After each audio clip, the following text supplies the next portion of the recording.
आज की क्लास में हम सीखेंगे वैद्युत द्विध्रुव की निरक्षीय स्थिति में या वैद्युत द्विध्रुव की निरक्ष पर स्थित किसी बिंदु पर वैद्युत क्षेत्र की तीव्रता क्या होती है। सबसे पहले हम लोग जानेंगे कि वैद्युत द्विध्रुव का निरक्ष किसे कहते हैं, समझते हैं। मान लेते हैं हमारे पास यहाँ पर एक आवेश -q है और इससे थोड़ी सी दूरी पर एक और आवेश है और वो है +q। इन दोनों आवेशों को मिलाने वाली एक रेखा अगर हम खींच दें तो ये रेखा इस वैद्युत द्विध्रुव की अक्ष कहलाएगी। तो बच्चों ये क्या है, वैद्युत द्विध्रुव की अक्ष है। अब इस वैद्युत द्विध्रुव के अभिलंबवत, ये वैद्युत द्विध्रुव का मिड पॉइंट है। अगर हम इस वैद्युत द्विध्रुव के अभिलंबवत एक रेखा खींच दें तो इसके लंबवत खींची गई जो रेखा होगी इसको हम बच्चों बोलेंगे वैद्युत द्विध्रुव की निरक्ष कहते हैं। ये रेखा इस वैद्युत द्विध्रुव की निरक्ष है। तो हमें निरक्षीय स्थिति में यानी कि निरक्ष रेखा पर वैद्युत क्षेत्र की तीव्रता ज्ञात करनी है। तो हमने यहाँ मान लिया बिंदु P है और ये बिंदु P वैद्युत द्विध्रुव के मध्य बिंदु O से हम मान लेते हैं r दूरी पर है। अब इस वैद्युत द्विध्रुव के इन दोनों बिंदुओं को मिला देते हैं। हम यहाँ मान लेते हैं कि ये -q बिंदु A पर रखा हुआ है और +q बिंदु B पर रखा हुआ है।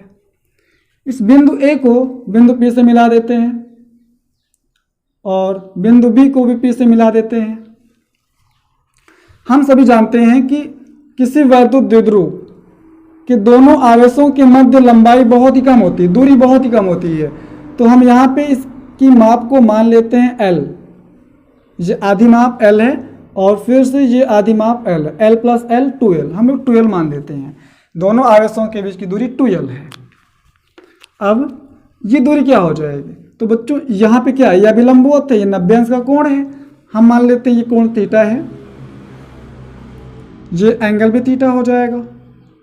अब समझते हैं, ये एक समकोण त्रिभुज है, त्रिभुज OAP एक समकोण त्रिभुज है। और बच्चों समकोण त्रिभुज में ये माप कितनी होती है, कर्ण की माप क्या हो जाएगी, लंब का स्क्वायर धन आधार का स्क्वायर बराबर कर्ण का स्क्वायर। तो बच्चों ये माप हो जाएगी √r²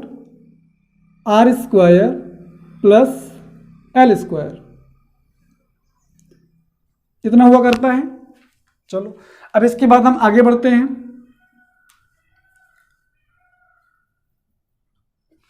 ये माप कितनी हो जाएगी, ये माप भी इतनी ही रहेगी r² + L², क्योंकि यहां पर भी ये BP भी एक कर्ण है और कर्ण बराबर √r² + L²। इतना क्लियर। अब हम आगे बात करते हैं, बिंदु P पर हमें वैद्युत क्षेत्र की तीव्रता ज्ञात करनी है। इन दोनों आवेशों के कारण अलग अलग हम पहले विद्युत क्षेत्र की तीव्रता ज्ञात करेंगे, फिर उसके बाद हम उन दोनों वैद्युत क्षेत्र की तीव्रताओं का परिणामी निकालेंगे। तो इस प्रकार हमें बिंदु P पर परिणामी वैद्युत क्षेत्र की तीव्रता मालूम हो जाएगी। चलिए देखते हैं। सबसे पहले हम बात करते हैं +q आवेश के कारण बिंदु P पर वैद्युत क्षेत्र की तीव्रता।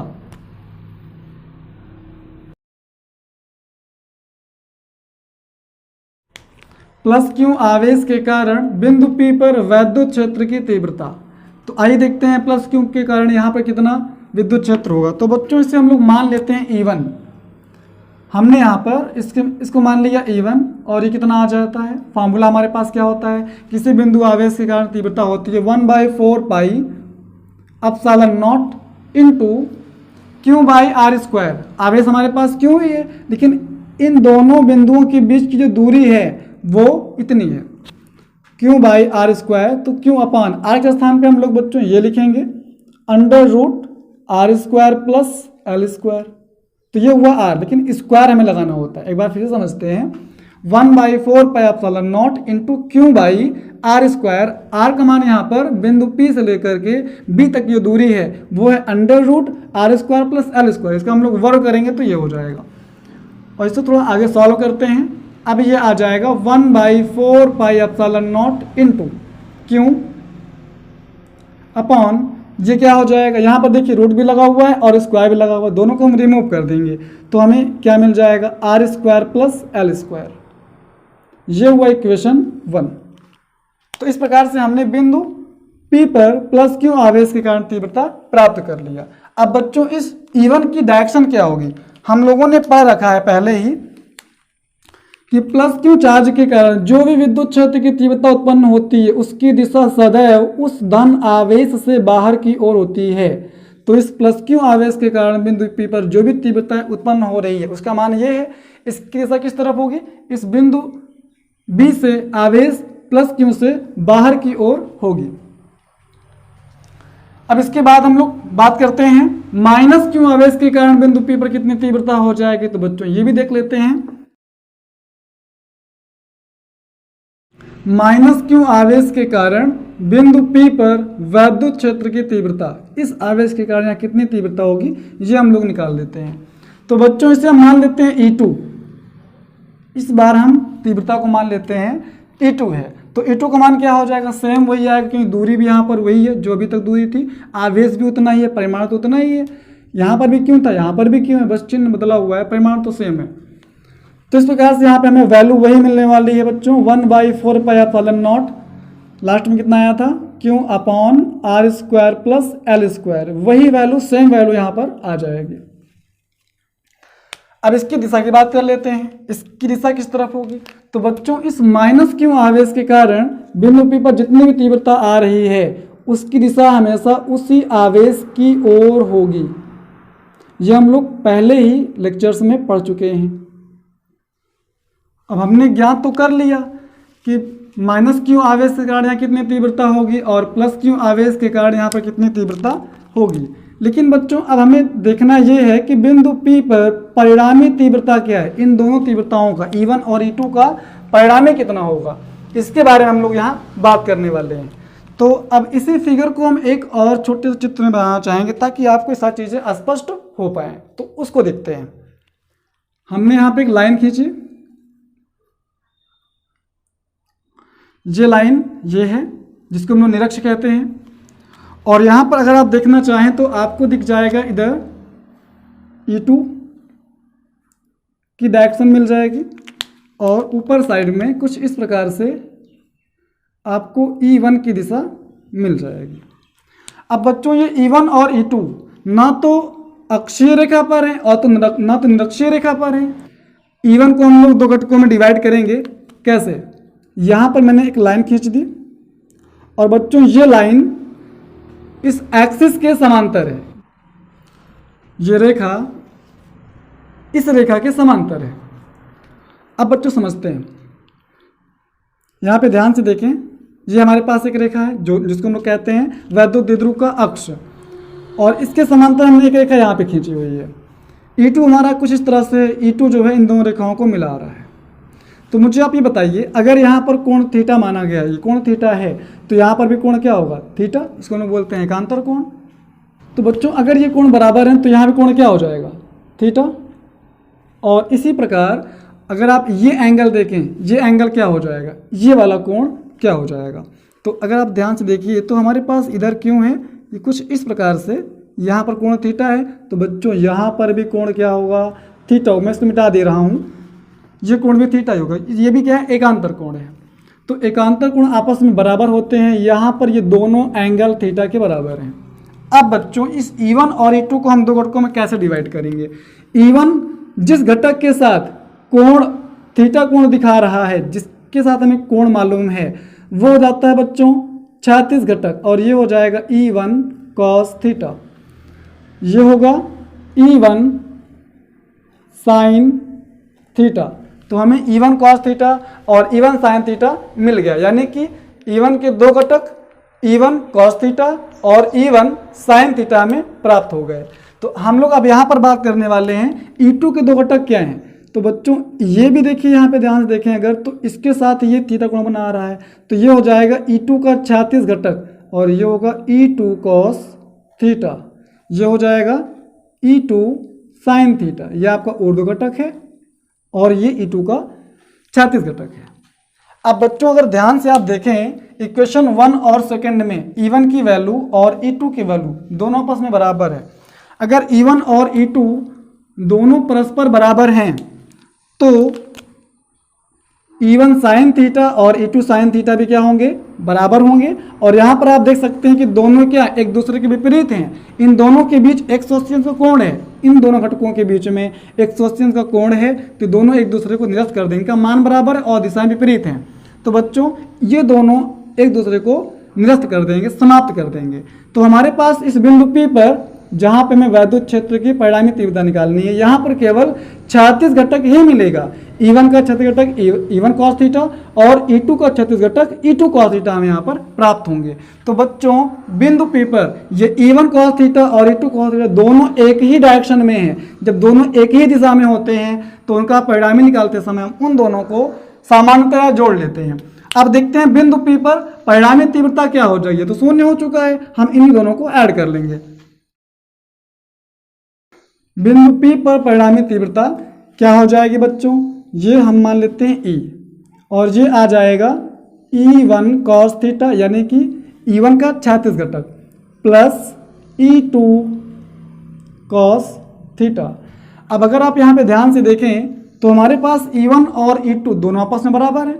यहाँ पर आप देख सकते हैं कि जो हमारे पास E1 है वो E2 के बराबर है। समीकरण 1 और 2 में आप देखिए E1 E2 के बराबर है, तो हम E2 के स्थान पर E1 कर सकते हैं या फिर E1 के स्थान पर E2 कर सकते हैं। हमने क्या किया, E2 के स्थान पर E1 कर दिया, तो दोनों क्या हो जाएंगे जुड़ करके, ये हो जाएंगे 2E1 cos थीटा। अब बच्चों बिंदु P पर परिणामी तीव्रता क्या आ जाएगी, E is equal to 2E1।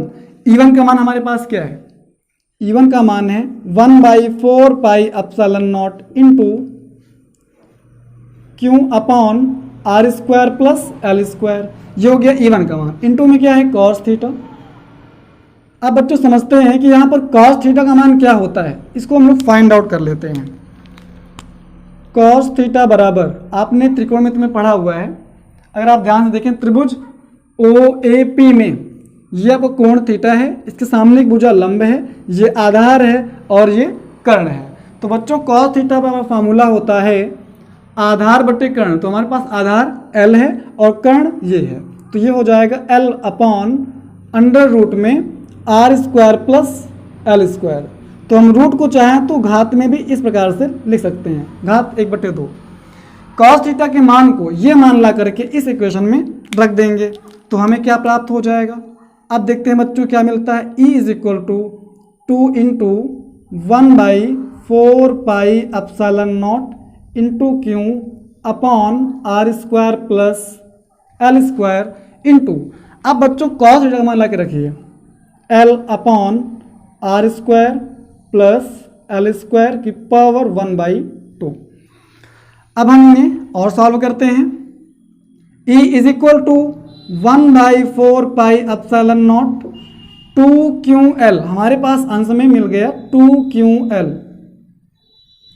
Upon में आपको मिल जाएगा, यहाँ पे देखिए एक घात है तो क्या हो जाएगा, ये दोनों घातें आपस में जुड़ जाएंगी। हमारे पास ये बेस समान है तो घातें जुड़ जाती हैं, तो ये हो जाएगा 1 + 1/2 कितना हो जाएगा बच्चों 3/2, जोड़ लीजिए 3/2 आ जाएगा।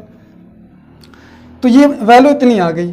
अब यहाँ से हम लोग समझते हैं कि जो हमारे पास 2QL है, ये 2QL किसके बराबर होता है। हम सभी लोग जानते हैं कि जो 2QL है ये होता है P के बराबर। और बच्चों ये P क्या है, इस वैद्युत द्विध्रुव का वैद्युत द्विध्रुव आघूर्ण है, तो हम इस 2QL के स्थान पर कर देंगे P।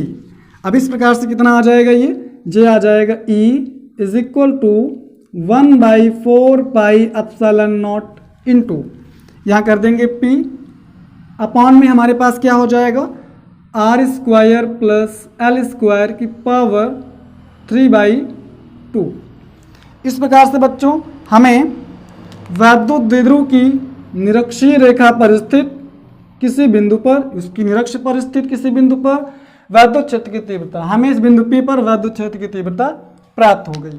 अब बच्चों यहाँ पे हम लोग बात करते हैं कि जो R का मान है ये L की तुलना में कहीं अधिक है, और अगर हम R स्क्वायर की तुलना L स्क्वायर से करें, यहाँ पे आप फार्मूले में देख सकते हैं कि R स्क्वायर और L स्क्वायर लिखा हुआ है, तो R स्क्वायर की तुलना अगर L स्क्वायर से करें तो ये और भी अधिक हो जाएगा, यानी कि L स्क्वायर का मान R स्क्वायर की तुलना में बहुत कम है, लगभग 0 है। तो इसको हम लोग इस फार्मूले में शून्य कर देते हैं, तो हमें क्या मिल जाएगा, E is equal to 1/4 pi epsilon not into P upon R square. ये तो शून्य हो गया। घात यहाँ पे क्या है, 3/2 है।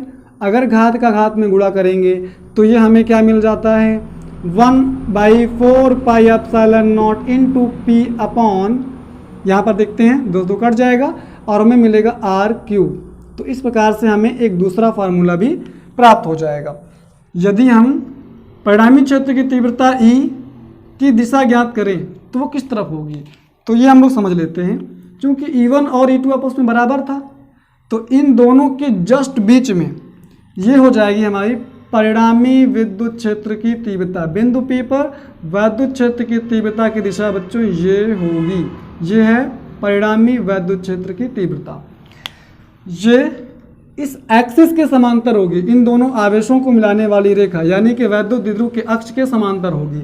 तो यहाँ पर हमें साफ साफ दिखाई दे रहा है कि ये दिशा वैद्युत द्विध्रुव की अक्ष के समांतर है। और दूसरी चीज, धन आवेश से ऋण आवेश की ओर है, तो बिंदु P पर वैद्युत क्षेत्र की तीव्रता हमें किधर मिल जाती है, धन आवेश से ऋण आवेश की ओर दिष्ट हुई मिल जाती है। अब हम लोग बात करते हैं, हमने यहाँ पर देखा कि जो हमारा E है, वैद्युत क्षेत्र की तीव्रता E, ये दूरी पर किस प्रकार से निर्भर है। तो बच्चों ये क्या है, 1/r³। दूरी r की तृतीय घात के व्युत्क्रमानुपाती होता है वैद्युत क्षेत्र की तीव्रता। तो अब यहाँ पर अगर इसको हम सॉल्व करें, इसको 2 कंडीशन में डिवाइड करें, तो हमें क्या प्राप्त हो जाएगा, E1/E2 हम लोग यहाँ पे निकाल रहे हैं, इज इक्वल टू E1 के लिए दूरी r1 होगी, तो ये हो जाएगा 1/r⁻³ अपॉन E2 की दूरी r2 हो जाएगी 1/r⁻²। और सॉल्व करने पर थोड़ा इसको देख लेते हैं क्या आ जाएगा, E1/E2 इज इक्वल टू, ये r2 ऊपर आ जाएगा, r2/r1 नीचे हो जाएगा घात 3। इस प्रकार से हमें ये फार्मूला भी प्राप्त हो जाएगा। ये क्या है बच्चों, ये है वैद्युत द्विध्रुव की निरक्षीय स्थिति में, वैद्युत द्विध्रुव की निरक्ष पर स्थित बिंदु पर वैद्युत क्षेत्र की तीव्रता। और हम लोगों ने इसके पहले के डेरिवेशन में क्या पढ़ा है, अक्षीय स्थिति में वैद्युत क्षेत्र की तीव्रता, वो तीव्रता कितनी होती है, वो होती है 1/4 pi epsilon not into 2p/r³। ये हमने प्रीवियस लेक्चर में पढ़ा हुआ है। अगर इसको हम लोग ध्यान से देखें तो हमें यहाँ पर एक चीज दिख रही है, वो क्या है, अक्षीय स्थिति में वैद्युत क्षेत्र की तीव्रता बराबर, यहाँ पे आपके सामने 2 आ रहा है, 2 आप लिख लीजिए इनटू। अब बताइए क्या है, 1/4 pi epsilon not, 1/4 pi epsilon not into p/r³, into p/r³, 2 यहाँ आ चुका है। तो जो बचा हुआ भाग है वो है निरक्षीय स्थिति में विद्युत क्षेत्र की तीव्रता। तो बच्चों ये हो जाएगा E निरक्षीय। तो हमें यहां पर एक फार्मूला और भी प्राप्त हो जाता है। यदि किसी वैद्युत द्विध्रुव की अक्षीय स्थिति में हमें तीव्रता मालूम है तो निरक्षीय में हम बहुत ही आसानी से ज्ञात कर सकते हैं। और यहां पर बच्चों हमें एक निष्कर्ष ये भी मिलता है कि अक्षीय स्थिति में विद्युत क्षेत्र की तीव्रता उतनी ही दूरी पर निरक्षीय स्थिति में स्थित बिंदु पर विद्युत क्षेत्र की तीव्रता का 2 गुना होता है, यानी कि ये तीव्रता ज़्यादा होती है और ये कम होती है। बच्चों आज की क्लास में हम लोगों ने सीखा कि वैद्युत द्विध्रुव की निरक्षीय रेखा पर निरक्षीय स्थिति में वैद्युत क्षेत्र की तीव्रता क्या होती है। तो हमने ये फार्मूला पढ़ा, उसके बाद ये फार्मूला भी आपके सामने आया और आपने इसको भी पढ़ लिया। यहाँ पर इस फार्मूले का उपयोग कब करना है, जब हमें निरक्षीय स्थिति में r1 दूरी पर किसी बिंदु पर वैद्युत क्षेत्र की तीव्रता मालूम हो और r2 दूरी पर तीव्रता ज्ञात करनी हो, तो हम इस फार्मूले का यूज करेंगे। और हमने ये भी सीखा कि अक्षीय स्थिति में तीव्रता निरक्षीय स्थिति में तीव्रता की 2 गुनी होती है। आज की क्लास यहीं तक थी, नेक्स्ट डे आपसे फिर मिलेंगे। तब तक आप पढ़ाई करते रहें। Thank you.